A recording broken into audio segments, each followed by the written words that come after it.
गाय को कहते हैं 84 लाख योनियों में गाय सबसे आखिरी योनि है। गाय के बाद क्या प्राप्त होता है? मनुष्य का देह। गाय सबसे अंतिम योनि है 84 लाख योनियों की। जो गाय तक पहुंच गया 99 रन बन गए। आहा, एक रन की कमी है, शतक हो जाएगा। तो गाय 99 रन है और मानव का तन तो शतक है। ये पा लिया, इसके बाद कुछ पाने की जरूरत नहीं होती। मानव का तन पा लिया, सब कुछ पा लिया। सच्चिदानंद रूपाय, ईश्वर सत्य, सबको उसकी आवश्यकता है। चित ईश्वर रहते कहाँ हैं? बताओ, भगवान कहाँ रहते हैं मैया जी? भगवान कहाँ रहते हैं? जोर से बोलना, मैया, ओ मैया। कहाँ रहते हैं भगवान? कहाँ? यहाँ? तो चलो मैं एक्सरे करा लेता हूं। यदि भगवान यहाँ रहते हैं तो एक्सरे करा लेंगे, आ जाएंगे यहाँ एक्सरे में। एक्सरे में सब चीज आ जाती है जो अंदर होती है। आएंगे भगवान एक्सरे में? आप कहते हो भगवान यहाँ रहते हैं, यहाँ यहाँ यहाँ यहाँ एक्सरा कराएंगे तो आएंगे? बोले नहीं आएंगे महाराज जी, मत पैसे लगाओ। नहीं आएंगे, सच्ची नहीं आएंगे। भगवान को आपने गलत जगह बिठा रखा है। भगवान यहां नहीं होता। आप कहते यहां होता। भगवान मंदिर में, ना भगवान मंदिर में होते हैं, ना भगवान तीर्थों में होते हैं, ना भगवान हृदय में होते हैं, ना भगवान कण कण में होता है। भगवान कहां होता है? बोले भगवान तो भक्त के विश्वास में होता है। अगर विश्वास है तो भगवान है। जिनको विश्वास है उन्हीं के लिए मंदिर में भगवान है। जिनको विश्वास ही नहीं है उनके लिए मंदिर में पत्थर है। मंत्र जाप मम दृढ़ विश्वासा, पंचम भजन सुवेद प्रकाशा। भगवान कहां होता है? कहां होता है? विश्वास। प्रहलाद जी ने कहा कि ये भगवान है। हिरण्यकश्यपु ने कहा चल बोल, कहां तेरा भगवान? खंबा पर है। प्रहलाद जी ने इशारा कर दिया इस खंबे पे है। हिरण्यकश्यपु ने कहा इस खंबे पे है? हाँ हाँ इस खंबे पे है। जो खड़ग निकाल कर प्रहार किया, खंबा टूट गया। कहां है तेरा भगवान? अब भगवान को लगा कि यदि मैं आज नहीं निकला तो मेरे भक्त का वचन मिथ्या हो जाएगा, फिर कौन यकीन करेगा। तो भक्त के वचन को सिद्ध करने के लिए भगवान नरसिंह को प्रकट होकर यह कहना पड़ा कि मेरा भक्त जिस तरफ इशारा कर दे मैं वहीं हूं। भगवान कहां? बोले भक्त की जहां हां भगवान वहां। भक्त की हां भगवान वहां। आपकी जहां हां है, ईश्वर यहां है, बस ईश्वर वहां है। प्रेम चाहिए। दही में, दूध में मक्खन होता है कि नहीं? घी होता है कि नहीं? क्या जरूरत पड़ती है? जरूरत किस चीज की है? अब दूध को कोई लिए घूमे, भाई साहब इसमें मक्खन तो है नहीं, हमें लगता गलत दूध दे दिया, हमें मक्खन वाला दूध चाहिए। एक सज्जन बोले दुकानदार से, भाई साहब दूध देना। दूध दिया। अरे बोले ये दूध नहीं, मक्खन वाला दूध चाहिए। अरे भाई इसमें मक्खन है। अरे भाई पागल समझ रहे यार, मक्खन हो दिखाई पड़ता, हमें होता तो पागल समझ रहे हो, हम पढ़े लिखे लोग हैं। अब बताइए दूध में मक्खन है पर उसे नजर नहीं आ रहा। भाई साहब तुझे नजर तब आएगा जब तुझे विधि पता होगी। दूध का दही बनता है, दही का फिर मंथन होता है, और जब मंथन होता है तो फिर आपको ऊपर ही मक्खन के दर्शन हो जाते हैं। फिर आपको अंदर हाथ डालने की भी जरूरत नहीं पड़ती। छाछ छाछ नीचे, मक्खन मक्खन ऊपर। बस जैसे दूध के कण कण में घी विद्यमान है, मक्खन विद्यमान है, ऐसे ही सृष्टि के कण कण में मेरा कन्हैया है। पर दही का जब तक मंथन ना किया जाए मक्खन तक पहुंचना पॉसिबल नहीं है। ऐसे ही जब तक भक्ति ना की जाए, प्रेम ना किया जाए, तब तक उस कृष्ण तक पहुंचना भी संभव नहीं है। प्रेम के मंथन से ही, भक्ति के मंथन से ही परमात्मा रूपी मक्खन प्रकट होता है। भक्तों, भगवान चित स्वरूप है, हम सबके भीतर हैं। तुलसीदास जी कहते हैं सत्य बराबर तप नहीं, झूठ बराबर पाप, जागे हृदय साच है, प्रभुता के हृदय आप। जिसके हृदय में सत्य है उसके हृदय में ईश्वर है। जिसके हृदय में सत्य नहीं है उसके हृदय में ईश्वर सत्यम ब्रूयात्। ईश्वर का नाम है आनंद। आनंद ही आनंद है। संसार में जो भी आनंद हमें प्राप्त हो रहा है वो ईश्वर का स्वरूप है। करते क्या है भगवान? विश्वोत्पत्त्यादि हेतवे, विश्व की उत्पत्ति करना, पालन करना, ये मेरे कन्हैया का नित्य का काम है। हाँ, ये दुनिया को बनाना, ये दुनिया को बनाना, बना के फिर चलाना, बस इसी का काम है। बड़ा जबरदस्त इसका इंतजाम है। ये दुनिया को बनाना, बना के फिर चलाना, बस इसी का काम है। बड़ा जबरदस्त इसका इंतजाम। ये कन्हैया का काम है, हमें बनाना, हमें जन्म देना। माँ के गर्भ में 9 महीने तक हमें बनाया, फिर हमें बाहर किया।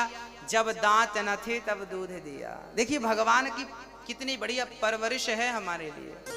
जब दांत न थे तब दूध दियो, अब दांत दियो तो को अन्न भी दे है।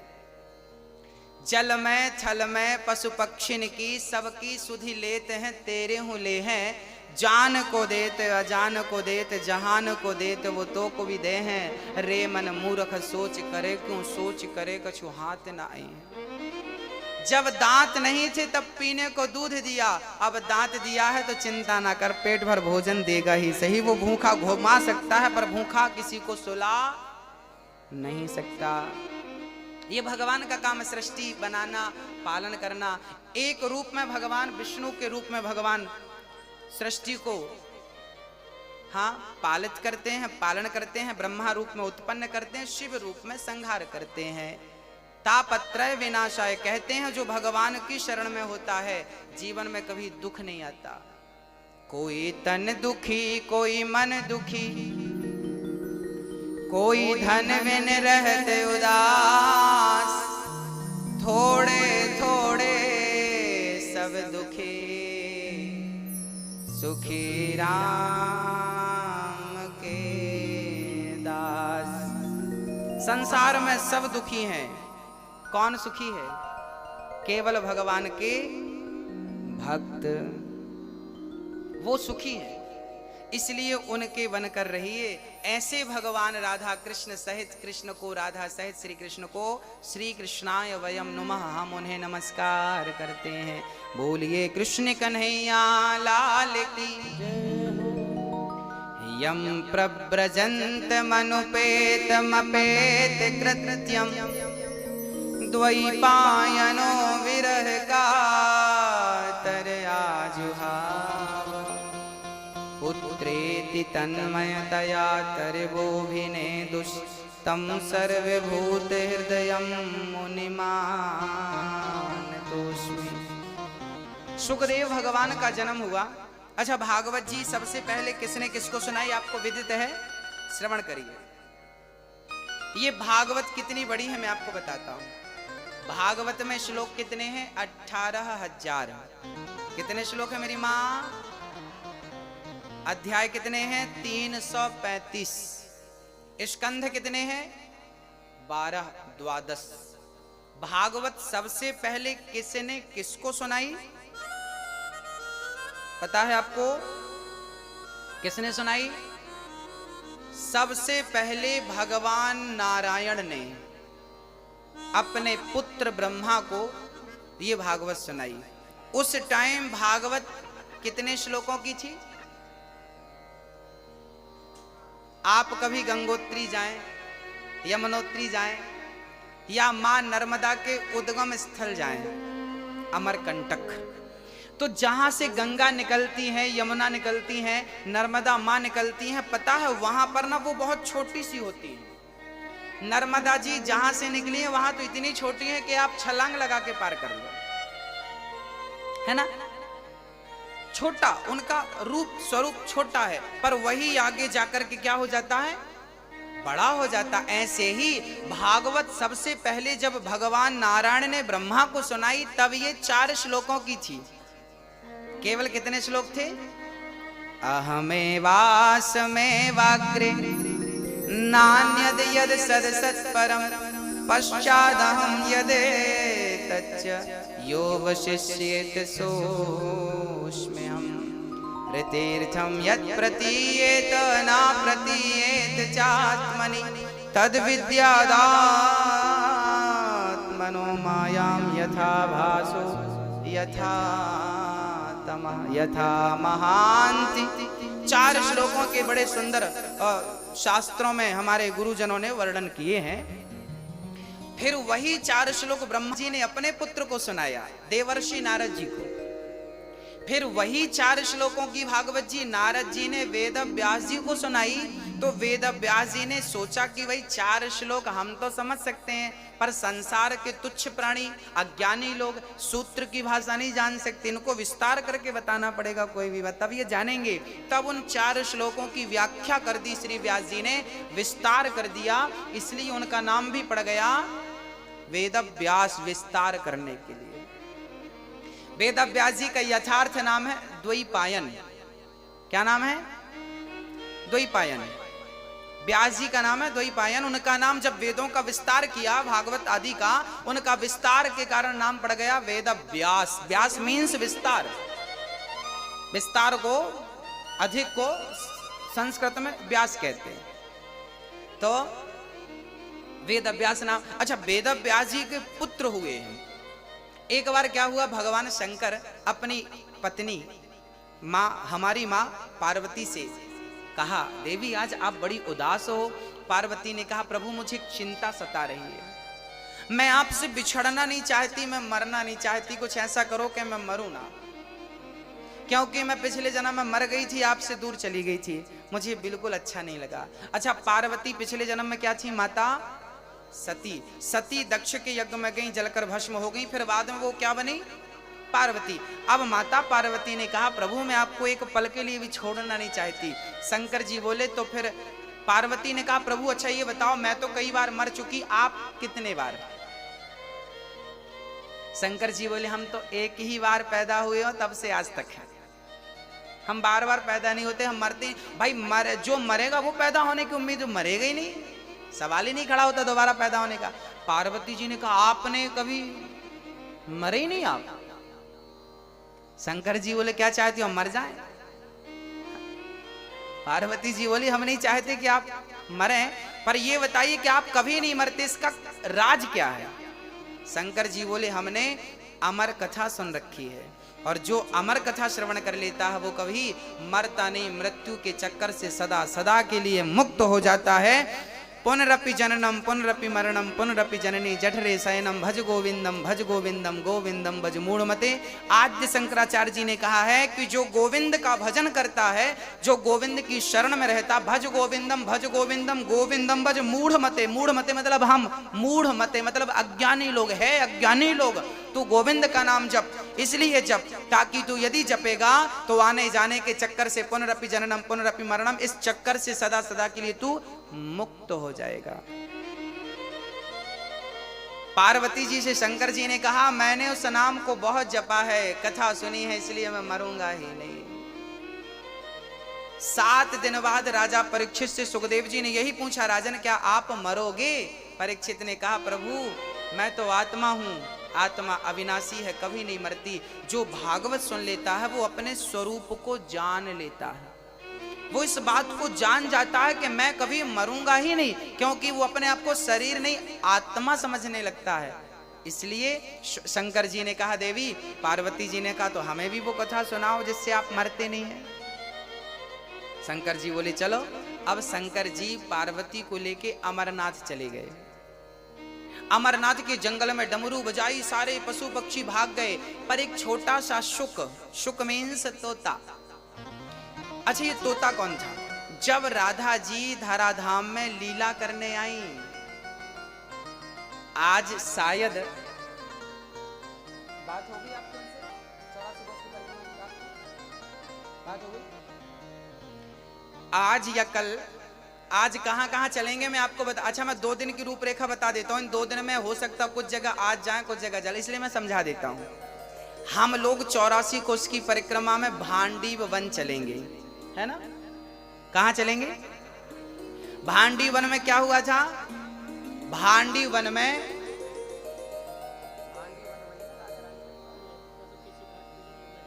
हाँ जी, भांडी वन में हम लोग इसलिए चलेंगे क्योंकि भांडी वन में भगवान श्री कृष्ण का राधा जी से विवाह हुआ था। आप लोगों को पता है ना, लोग कहते राधा जी से प्रेम किया तो विवाह क्यों नहीं किया। आज हम आपको 84 कोष की परिक्रमा में वो जगह दिखाएंगे, आज या कल, एग्जैक्ट आज नहीं कह सकता मैं, आपको वो जगह का दर्शन कराएंगे जिस जगह पर भगवान श्री कृष्ण का राधा से विवाह कराया था। किसने कराया था? ब्रह्मा जी ने। किसने लिखा है इस बात को? गर्गाचार्य जी ने।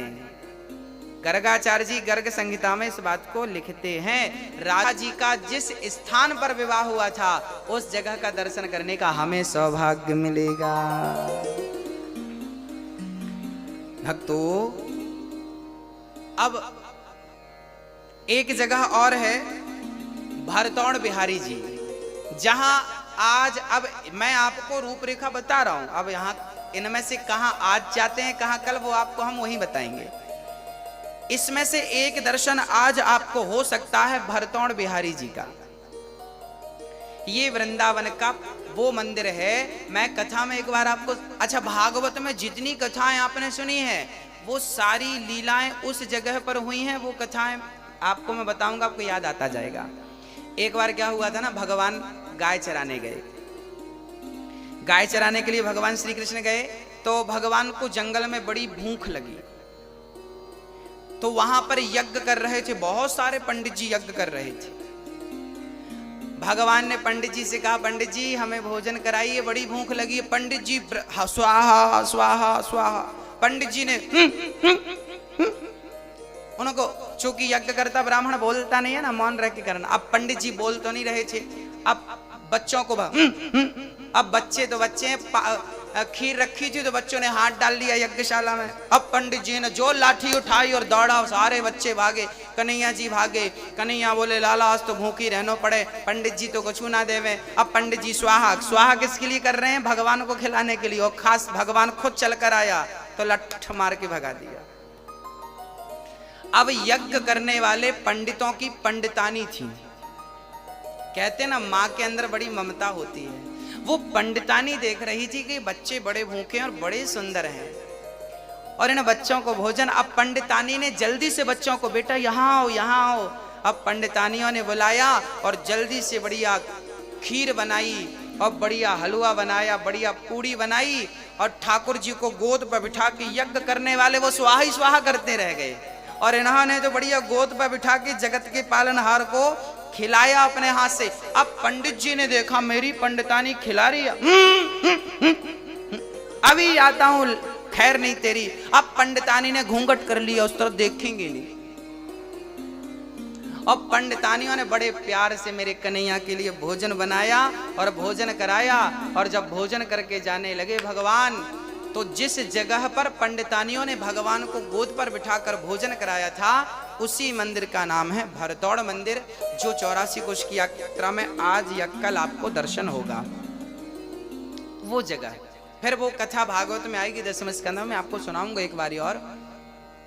पंडितों को फिर दर्शन भगवान ने नहीं दिया।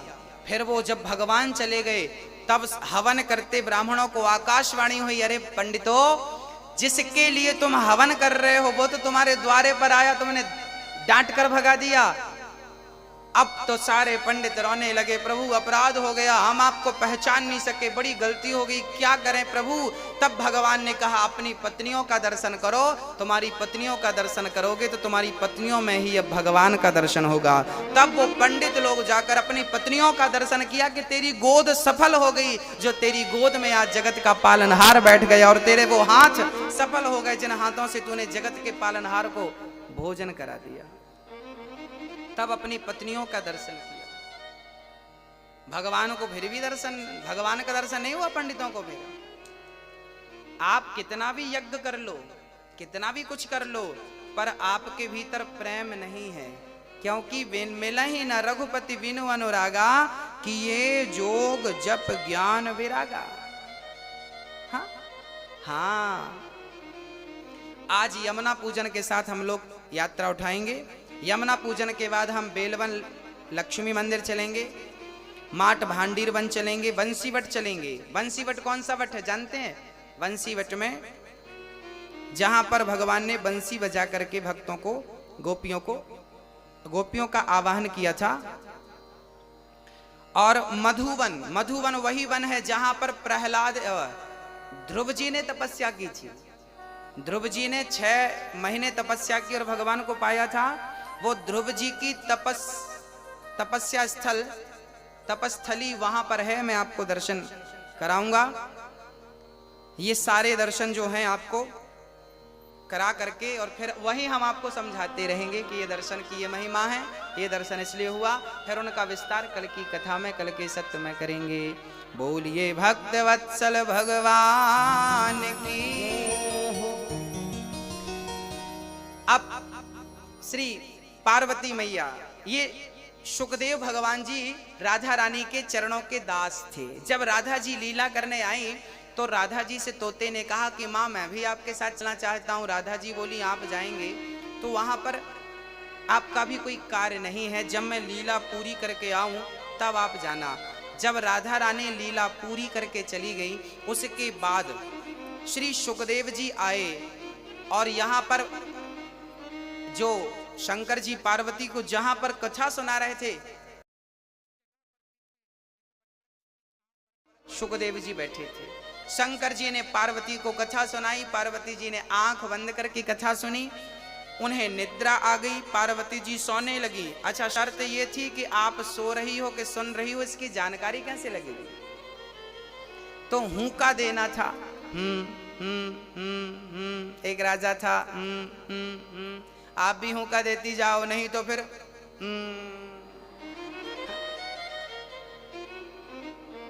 बोलो राधे।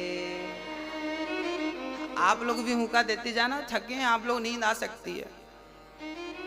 शंकर जी हुंका सुनते गए। अच्छा, पार्वती जी सो गई ना तो तोता हुंका देना शुरू कर दिया। और जब तोते ने हुंका दिया, कथा पूरी हुई। शंकर जी ने जयकारा लगाई, बोलिए वृंदावन बिहारी। अब उनकी नींद खुली। पार्वती जी ने कहा स्वामी जी आगे क्या हुआ, फिर क्या हुआ? शंकर जी ने कहा कथा तो पूरी हो गई, आप कहाँ थी? मैं सो गई थी। अच्छा, तो फिर हुंका तो बराबर मिला, जवाब किसने दिया? अब शंकर जी ने पलट कर देखा तो तोता बैठा था। शंकर जी ने त्रिशूल निकाला, चोरी से तुमने कथा सुनी। त्रिशूल निकाल कर दौड़े। व्यास जी की पत्नी मासिक धर्म से निवृत्त होकर के अपने केस सुलझा रही थी। वो तोता दौड़ता हुआ आया, उड़ता हुआ, और माँ के गर्भ में, व्यास जी की पत्नी के मुख से गर्भ में चला गया। शंकर जी ने कहा देवी हमारा चोर तुमने अंदर स्थान दिया है, अपने गर्भ में जल्दी से निकालो। व्यास जी की पत्नी ने कहा शंकर जी आपका चोरी क्या हो गया? आपके पास ऐसा क्या है कि कोई चुराएगा? चोर सारे मंदिरों में जाते हैं, शंकर जी के मंदिर में नहीं जाते। चोरों को शंकर जी के मंदिर में मिलेगा ही नहीं। और शंकर जी भी बड़े भोले भाले हैं। एक बार एक चोर शंकर जी के मंदिर में पहुंच गया, कुछ नहीं मिला तो शंकर जी के ऊपर घंटा लटक रहा था, टन टन टन बड़ा। चोर को लगा यार इसको बेचूंगा तो मिल जाएगा 2-4 हजार रुपए।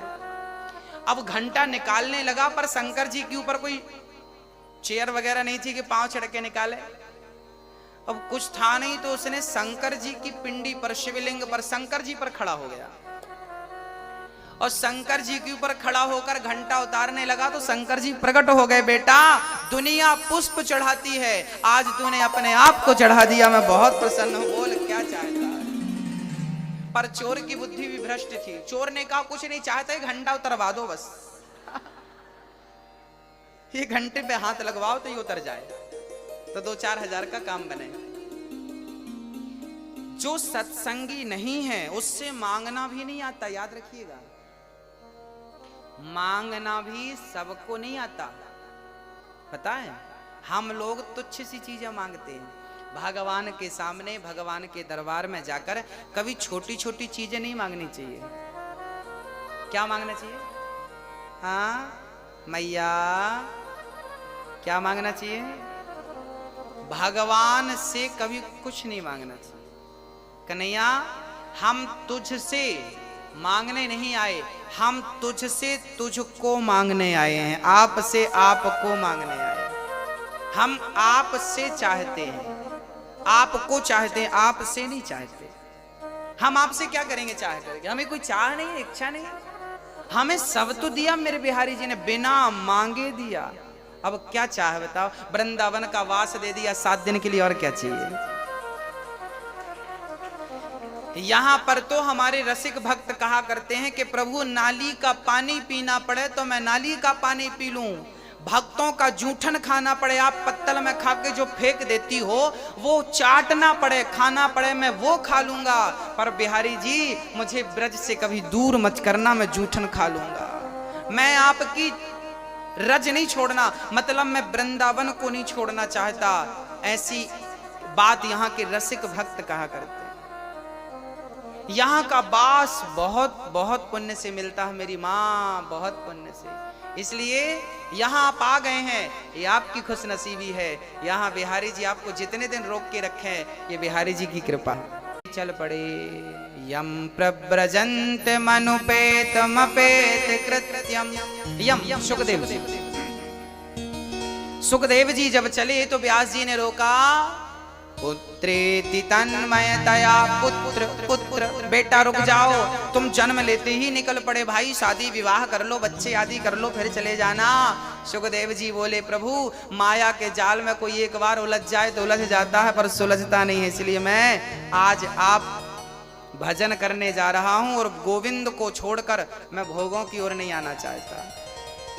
कुछ स्त्रियां वहां पर निर्वस्त्र होकर स्नान कर रही थीं, देवांगनाएं। जब सुखदेव जी वहां से निकले उन्हें लज्जा नहीं आई, परंतु व्यास जी जब वहां से निकले तो गोपियों ने वस्त्र धारण कर लिए। व्यास जी ने कहा वाह, मेरा जवान बेटा गया, तुम्हें लज्जा नहीं आई और मुझे देखकर लज्जित होती हो। तब उन कन्याओं ने कहा सुखदेव व्यास जी, आपके पुत्र को यह भी नहीं पता कि स्त्री और पुरुष में भेद क्या है, आपको सब पता है। इस संसार में ब्रह्मा की सृष्टि में केवल सुखदेव जी एक ऐसे थे जिन्होंने काम क्रोध को जीत रखा था। आज हमारी एक मैया नाराज हो गई, गुरुजी 2 घंटे हो गए हमें खड़े, कोई सुनवाई नहीं हो रही है, हम जा रहे हैं वापस, हम जा रहे हैं।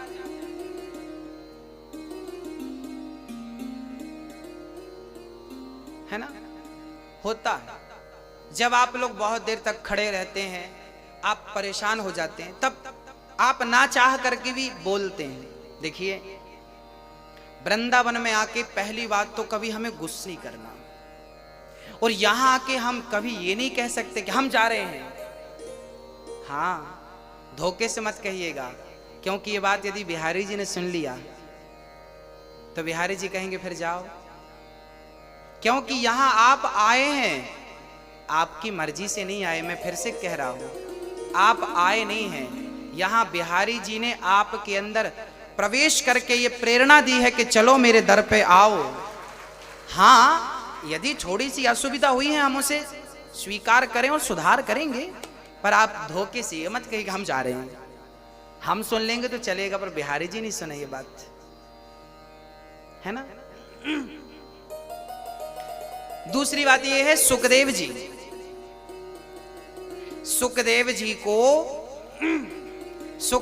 को राजा जनक के द्वार पे भेजा गया था।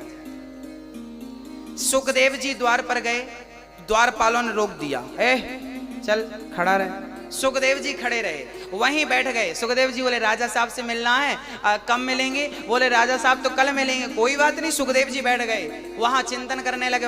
कल फिर उठे, अब राजा साहब मिलेंगे? नहीं नहीं नहीं, आज नहीं मिलेंगे, कल मिलेंगे। भक्तों, शास्त्रों में लिखा है कि सुखदेव जी को 7 दिन तक द्वार पर बिठाया रखा, ना पानी मिला ना भोजन मिला। क्यों? क्योंकि सुखदेव जी को व्यास जी ने भागवत पढ़ाया। तो व्यास जी को लगा मैं अपने बेटे को भागवत तो पढ़ाऊंगा, क्या मेरा बेटा भागवत पढ़ने के योग्य है? क्या भागवत ये राजा परीक्षित को सुनाएगा तो क्या कथावाचक के योग्य है? क्या ये कथावाचक बन सकता है? क्या ये कथा सुनाने के योग्य है? क्या कथा पढ़ने समझने सीखने के योग्य है? तब पिता स्वयं व्यास जी ने अपने पुत्र शुकदेव जी को भेजा और जनक से कहा कि आप मिलना मत, मैं इसकी परीक्षा ले रहा हूं। 7 दिन तक द्वारपालों ने जलील किया शुकदेव जी को। चल यहाँ बैठ, यहाँ नहीं, चल यहाँ बैठ। 7 दिन तक जलील किया, खाना पीना कुछ नहीं। पर धन्य है सुखदेव जी कि उन 7 दिन में इतनी सी भी गुस्सा, इतना सा भी क्रोध नहीं आया। अब व्यास जी समझ गए कि मेरा बेटा कथा सुनाने और सुनने के योग्य है। देखिए, कथा सुनने का योग भी सब नहीं है, याद रखिए। आप लोग सुन रहे हैं, आप ईश्वर की कृपा है, पर कथा सुनने के योग को कौन है? सुनाने की काबिलियत किसके अंदर है? जिसके अंदर गंभीरता हो, सहनशीलता हो। हाँ, ये नहीं कि हम आए और हम बस गुस्सा करने लगे ना। शांति, समुद्र कभी अपनी मर्यादा नहीं छोड़ता। हमें भी अपनी शांति की मर्यादा, शांति का परिचय नहीं छोड़ना चाहिए। शुकदेव जी 7 दिन के बाद जब राजा जनक से मिले, आहा, वार्तालाप हुई, कोई शिकायत नहीं कि साहब हम 7 दिन से खड़े रहे आपके द्वार पे, हम मिले ही नहीं और हम जा रहे हैं, तो मत मिलो ना। ये लक्षण नहीं है। ये हम तुच्छ लोग हैं ना, हमें बात बात पर गुस्सा आता है, क्रोध आता है। मैं समझता हूं कि आप थके हैं, आप दूर से आए हैं, आपको भी फ्रेश होना है, रेडी होना है, तैयार होना है, जरूरी है। नित्य की क्रियाएं तो जरूरी है, पर वो सारी सुविधाएं हम थोड़ा नजर डालें, यहां वहां पूछो, सब कुछ मिलेगा, सब कुछ मिलेगा। पर आप जीवन में, यहां नहीं, मैं 7 दिन की बात नहीं कर रहा हूं, आप अपने घर पे भी अपने बच्चों के साथ, पति और पत्नी के साथ भी कभी अपने धैर्य को खोइए मत। जीवन में क्रोध कब आता है? क्रोध किसे आता है? जिसने धैर्य को खो दिया, उसे क्या आएगा? क्या आएगा? क्रोध आएगा। जिसने धैर्य रखा, श्रद्धा और सबूरी, श्रद्धा ईश्वर पे क्या हो? श्रद्धा हो और सब्र हो। कहते हैं ना, सब्र का फल क्या होता है? हाँ, उस मिठास तक तब पहुंचेंगे जब सब्र रखेंगे। माता शबरी ने कितने वर्षों तक जंगल में झाड़ू लगाई, माता शबरी ने, और रोज रोज ऐसे ऐसे देखती। माता शबरी कहती, बोल बोल बोल कागा। माता शबरी कहती कि बोल कौआ, मेरे राम कब आएंगे? हो बोल बोल बोल कागा, राम कब आएंगे? शबरी की झुपड़ी आके भाग खुल जाएंगे। शबरी की झुपड़ी आके भाग खुल जाएंगे। बोल बोल बोल कागा, राम कब आएंगे? पूरी जिंदगी इंतजार, आए नहीं राम जी, लगाई कहाँ देर रे। हाँ, शबरी ने रखे हैं चुन चुन के पेड़ रे। किसी ने कहा राम जी आएंगे तो क्या करोगी?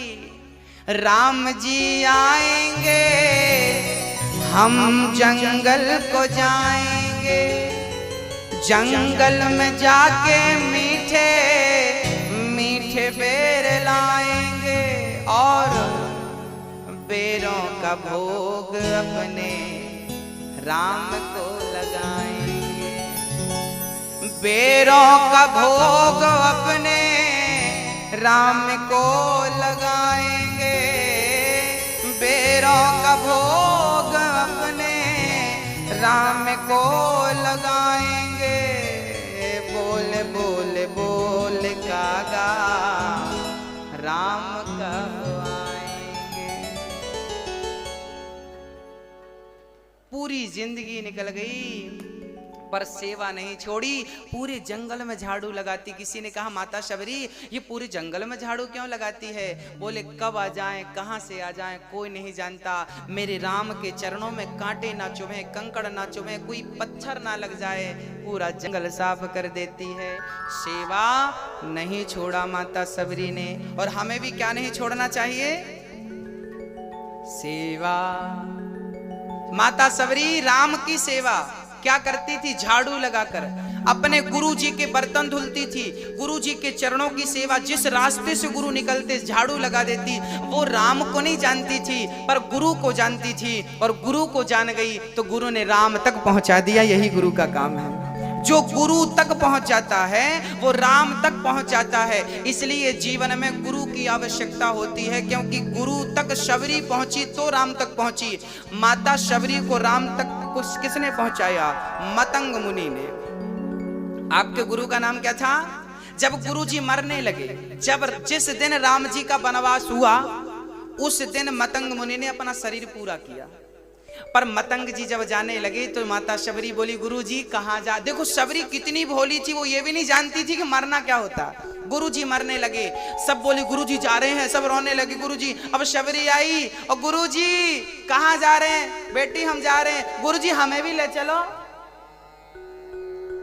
शबरी कहती गुरुजी हमें भी साथ ले चलो।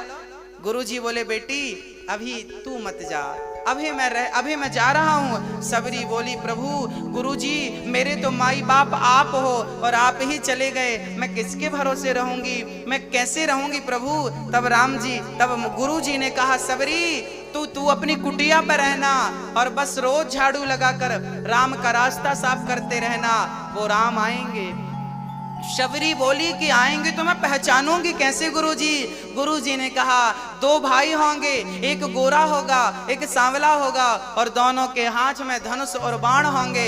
आप जब जिसको देखना और जिसको देखने से नेत्रों में जल आ जाए, प्रेम उमड़ जाए, समझ लेना कि वही मंजिल है जहां तुम्हें पहुंचना है, वही राघव है। और शबरी माता झाड़ू लगाती और गुरु के वचनों पर विश्वास कर लिया कि गुरु ने कहा है तो आएंगे जरूर। बस क्या कहा है? गुरु ने कहा है तो आएंगे जरूर। बस सब भूल गई, दुनिया को छोड़ दिया, बस झाड़ू लगाने का गुरुजी ने कहा है। झाड़ू लगाती और राम का वही चिंतन। गुरुजी ने कहा सांवले हैं, धनुष बाण है, तो वो सांवले रंग का चिंतन करती, धनुष बाण का चिंतन करती और बस वो देखती बुढ़ापा आ गया। आज जब साधु संतों के बीच में राम जी पहुंचे, साधुओं ने कहा प्रभु आप हमारी कुटिया में चरण रखो। राम जी ने कहा पहले मेरी शबरी माता का घर बता दो।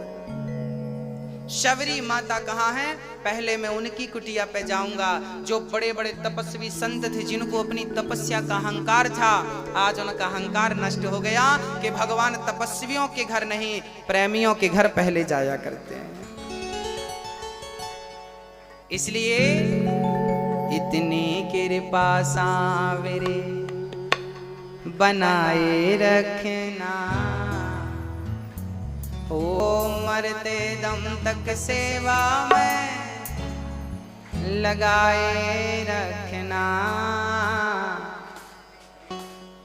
इतनी कृपा। दोनों हाथ उठाकर मस्ती से, यदि आप मस्ती से ठाकुर जी से प्रार्थना करेंगे तो प्रभु आपकी भी सेवा स्वीकार करेंगे।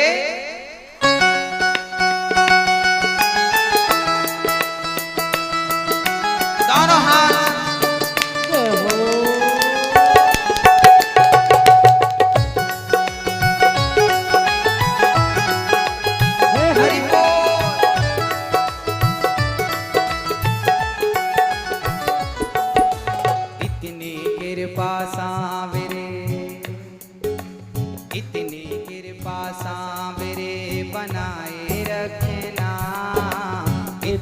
कृपा सांवरे बनाए रखना, मरते दम तक सेवा में लगाए रखना। तक सेवा में लगाए रखना। मरते दम तक सेवा में लगाए रखना। हो मरते दम तक सेवा में लगाए रखना।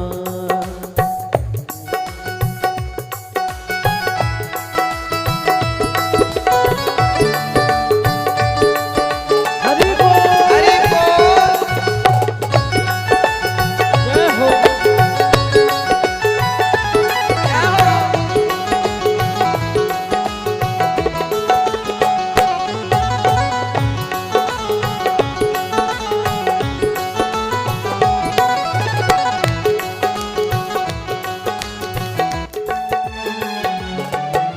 मैं तेरा तू मेरा कान्हा तू राजी मैं राजी।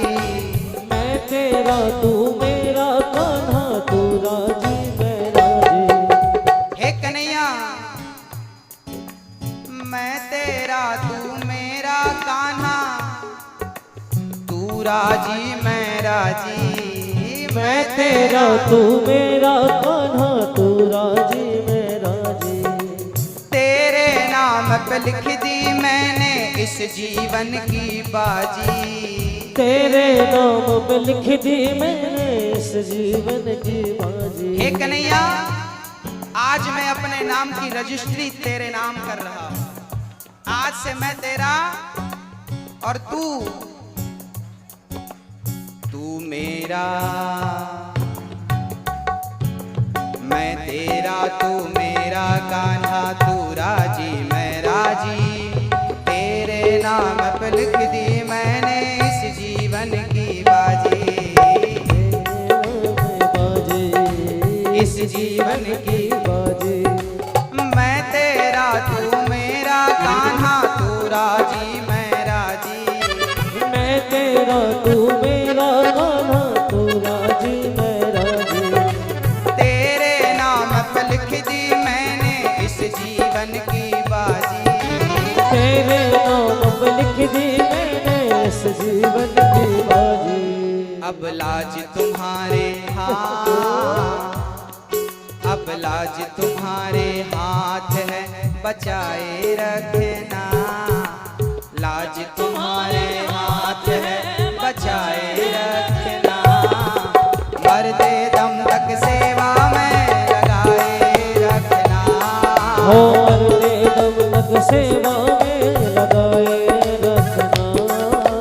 इतनी कृपा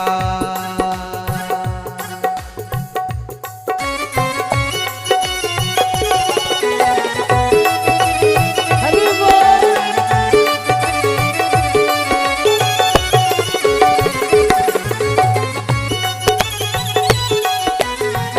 सारा हाथ उठाइए प्यार से।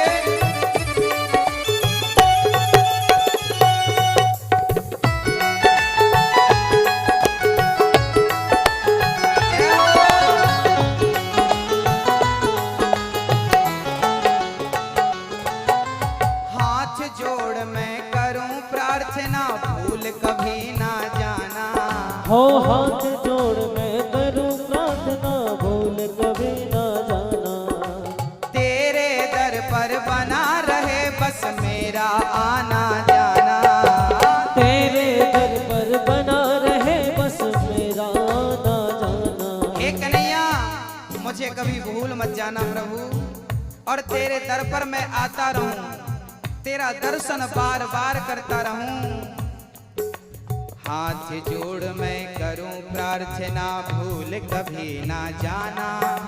तेरे दर पर बना रहे बस मेरा आना जाना। हो मेरा आना जाना, मेरा आना जाना। हाथ जोड़ मैं करूं प्रार्थना भूल कभी ना जाना। हाथ जोड़ मैं करूं प्रार्थना भूल कभी ना जाना। तेरे दर पर बना रहे बस मेरा आना जाना। तेरे दर पर बना रहे बस मेरा आना जाना। दिन हाँ दिन पर दिन ये सिलसिला बढ़ाए रखना। दिन पर दिन ये सिलसिला बढ़ाए दम तक सेवा में लगाए रखना। मरते दम तक सेवा में लगाए रखना। और कन्हैया से प्रार्थना क्या है? जन्म जन्म तक तेरा मेरा साथ कभी ना छूटे। जन्म जन्म तक तेरा मेरा साथ कभी ना छूटे। छूट जाए सांसों की लड़ियां नाम कभी ना छूटे। छूट जाए सांसों की लड़ियां नाम कभी ना छूटे। जन्म जन्म तक तेरा मेरा साथ कभी ना छूटे। जन्म जन्म तक तेरा मेरा साथ कभी ना छूटे। छूट जाए सांसों की लड़ियां नाम कभी ना छूटे। हो नाम कभी ना छूटे, नाम कभी ना छूटे।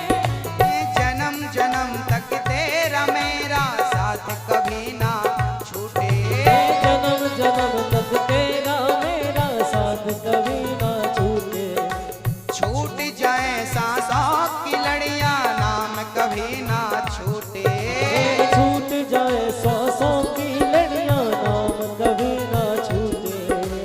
गोदी में हाँ गोदी में अनिरुद्ध को, गोदी में अनिरुद्ध को बिठाए रखना।